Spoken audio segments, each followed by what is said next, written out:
दोस्तों, आज मैं आपको गरीब की मकर संक्रांति की कहानी सुना रही हूँ। रामपुर गांव में सोनाली अपने दो बच्चों श्रेया और रोहन के साथ रहती थी। वह बहुत गरीब थी। उसके पति की मृत्यु 1 साल पहले एक कार एक्सीडेंट में हो गई थी। उसके बाद से सोनाली घरों में झाड़ू पोछा बर्तन आदि कर कर अपने बच्चों का पालन पोषण कर रही थी। श्रेया, रोहन, बेटा उठ जाओ, मैंने तुम लोगों के लिए नाश्ता बना दिया है। जल्दी से उठकर हाथ मुंह धोकर नाश्ता कर लेना और बाहर मत जाना, बहुत ठंड पड़ रही है। घर के अंदर ही रहना। अच्छा, अब मैं चलती हूँ, मुझे काम के लिए देर हो रही है।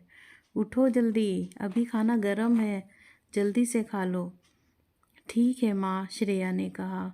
फिर सोनाली अपने काम पर चली जाती है। उसकी मालकिन कहती है, अरे सोनाली, तुम आज भी लेट आई हो? आजकल तुम रोज ही लेट आने लगी हो। सारा काम ऐसे ही पड़ा है, सुबह से झाड़ू तक भी नहीं लगी है।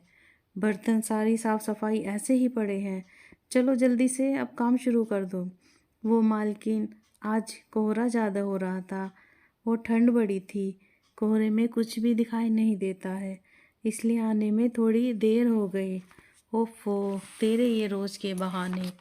सोनाली इस जनवरी की कड़कड़ाती हुई ठंड में ठंडे पानी से पोछा लगाने लगती है। पानी भी इतना ठंडा कि हाथ बर्फ़ से जम जाए। ऐसे ही सारा काम निपटाने में उसको दोपहर हो जाती है। इसके बाद वो अपने घर जाती है, जहाँ पर उसके बच्चे उसका इंतज़ार करते रहते हैं। उसका बेटा कहता है, माँ, मकर संक्रांति पर मुझे पतंग और नया मांझा और चकरी चाहिए। आपने कहा था कि मकर संक्रांति पर आप मुझे पतंग दिलाएंगी। श्रेया भी कहती है, हाँ माँ, मुझे भी रेवड़ी मूंगफली और गजक चाहिए। हाँ हाँ बच्चों, जो जो तुम्हें चाहिए वो सब मैं तुम्हें दिलवाऊंगी। ये उसने अपने बच्चों को बोल तो दिया कि वो उन्हें सब दिलवा देगी, पर अब उसे लगा कि इतनी सी तनख्वाह में वो ये सब कैसे दिलाएगी। तनख्वाह में तो घर का किराया, खाने पीने का सामान, बच्चों के स्कूल की फ़ीस आदि में ही ख़त्म हो जाती है, और ये अलग से खर्चा कहाँ से होगा। अब मुझे 2-3 घरों में और काम करना होगा, तभी मैं अलग से खर्चा कर सकूँगी। वह और घरों में काम करने के लिए अपने पड़ोस में रहने वाली कुसुम से बात करती है। कुसुम उसे 1-2 घरों में ले जाती है। मेम साहब, आपको काम वाली की ज़रूरत है ना? ये सोनाली है, इसको काम की आवश्यकता है। ये बहुत अच्छी तरह से अपना काम करती है। ये आपको कभी भी कोई शिकायत का मौका नहीं देगी। हम, क्या नाम है तुम्हारा? जी सोनाली, लेकिन दिन में तो मैं जॉब करती हूँ और मुझे शाम को ही काम वाली चाहिए। क्या तुम शाम को आ सकोगी? हाँ मैडम, पर मुझे एक बात कहनी थी। हाँ हाँ बोलो, क्या बात है? वो मेम साहब, मुझे आधी तनख्वाह मकर संक्रांति से पहले चाहिए। मुझे अपने बच्चों को कुछ सामान दिलाना है। हाँ हाँ दे देंगे, पर मुझे साफ़ सफाई बहुत अधिक पसंद है। हर जगह साफ़ सुथरी होनी चाहिए। गंदगी मुझे बिल्कुल पसंद नहीं, तो हर जगह को साफ़ रखना। जी मैम साहब। घर पर जाकर सोनाली अपने बच्चे को ये बात बताती है। माँ, क्या अब आप शाम को भी काम करोगी?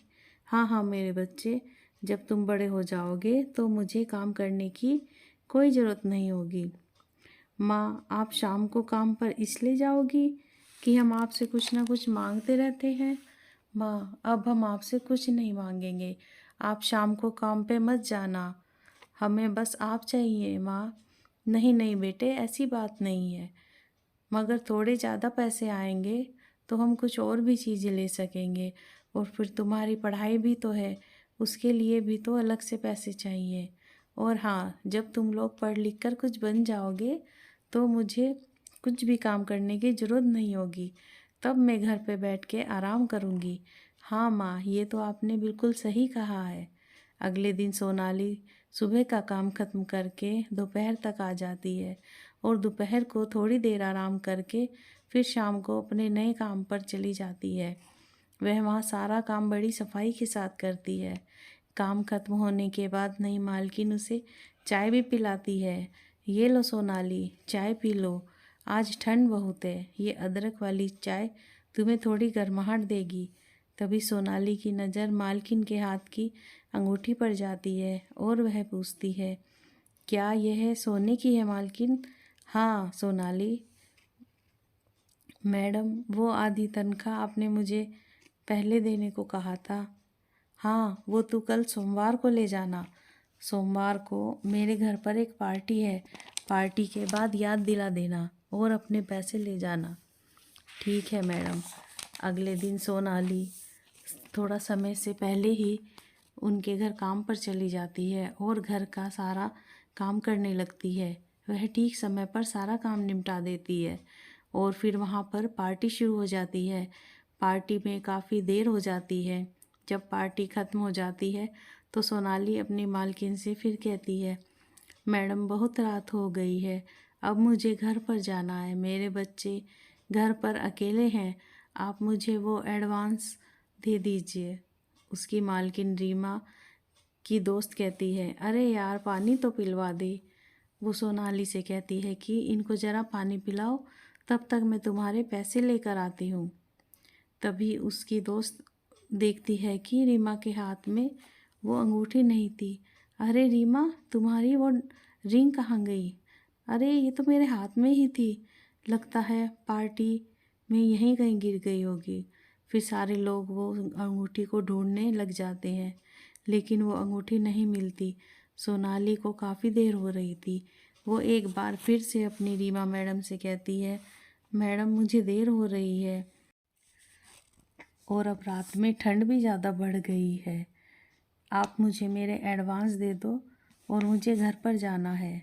यहाँ पर तो उसकी मैडम बोलती है, मेरी तो अंगूठी गायब हो गई है और तुम्हें घर जाने की जल्दी हो रही है, कहीं तुमने ही तो नहीं चुरा ली मेरी रिंग? नहीं नहीं मैडम, आप चाहें तो मेरी तलाशी ले सकती हैं। फिर रीमा उसकी तलाशी लेती है पर उसके पास कुछ नहीं मिलता। वह कहती है, मुझे तो लगता है तूने ही मेरी अंगूठी चुराई है, क्योंकि परसों तू ही पूछ रही थी मेरी अंगूठी के बारे में। और अब निकल यहाँ से, कल से मेरे घर काम पर मत आना। पर मैडम मेरे पैसे तो दे दीजिए। तू जाती है या मैं बुलाऊं पुलिस को? सोनाली रोते हुए अपने घर पहुंचती है और अगले दिन पूरी बिल्डिंग में यह खबर आग की तरह फैल जाती है कि सोनाली ने रीमा मैम की अंगूठी चुराई है। और जहाँ पर सोनाली एक दो घरों में और काम करती थी, वो भी उसको काम पर से हटा देते हैं। सोनाली का तो रो रो कर बुरा हाल हो रहा था। अगले दिन मकर संक्रांति का त्यौहार था। सभी बड़े व बच्चे मकर संक्रांति का त्यौहार खूब धूमधाम से मना रहे थे, पर सोनाली के घर पे तो सब दुखी थे और सोनाली तो अब तक रोए जा रही थी। उसके दोनों बच्चे भी उदास थे और वो दोनों अपनी अपनी किताबें लेकर पढ़ने बैठ गए। वहीं सोनाली को लग रहा था कि मैं बच्चों के लिए मकर संक्रांति पर कुछ नहीं कर पा रही हूँ। ना ही मैं अपने बेटे के लिए पतंग ला पाई और ना ही अपनी बेटी के लिए मूंगफली, रेवड़ी और गजक। तभी दरवाजे को कोई खटखटाता है। सोनाली दरवाज़ा खोलती है तो देखती है कि वो रीमा मैडम थी। वो अंदर आ जाती हैं। उनके हाथों में बहुत सारी पतंग, कुछ सामान, मूंगफली, रेवड़ी, गजक और काफ़ी कुछ सामान था।